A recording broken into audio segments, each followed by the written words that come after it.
लड़ाई झगड़े के बाद औरत की खामोशी का मतलब मर्द उसके दिल से उतर चुका है और वो खुश होता है कि औरत दब गई, उसकी जीत हो गई, जबकि वो औरत को हार चुका होता है। मर्द की मोहब्बत औरत को मुकम्मल साया नहीं देती, उसके रवैयों की धूप कहीं न कहीं से औरत पर पड़ती रहती है।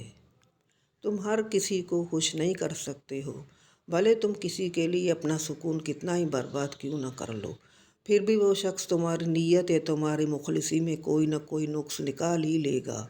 चीखो पुकार इंसान के वक़ार में कमी का बास बनती है।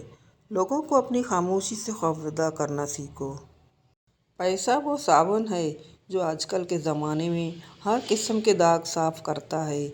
जिनके पास ज़्यादा है उनके ऐब ज़माने वालों को स्टाइल लगते हैं। मर्द जब औरत को खो बैठता है तब उसको कदर होती है, मगर तब तक वो औरत के दिल से उतर चुका होता है।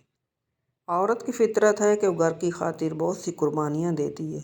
कड़वी बातें, तल्ख रवैये तक सह जाती है, मगर जब उसका हमसफ़र उसे नज़रअंदाज कर दे तो अंदर से टूट जाती है। लोग कहते हैं कि जब किरदार पर बात आ जाए तो सफाई देनी ज़रूरी होती है, मगर मैं कहती हूँ जब किरदार पर बात आ जाए तो बात ही ख़त्म हो जाती है। औरत ना तो मर्द की अमीरी से मुतासिर होती है और ना उसकी गरीबी से। औरत तो इस बात से मुतासिर होती है कि मर्द उसको कितनी इज्जत देता है।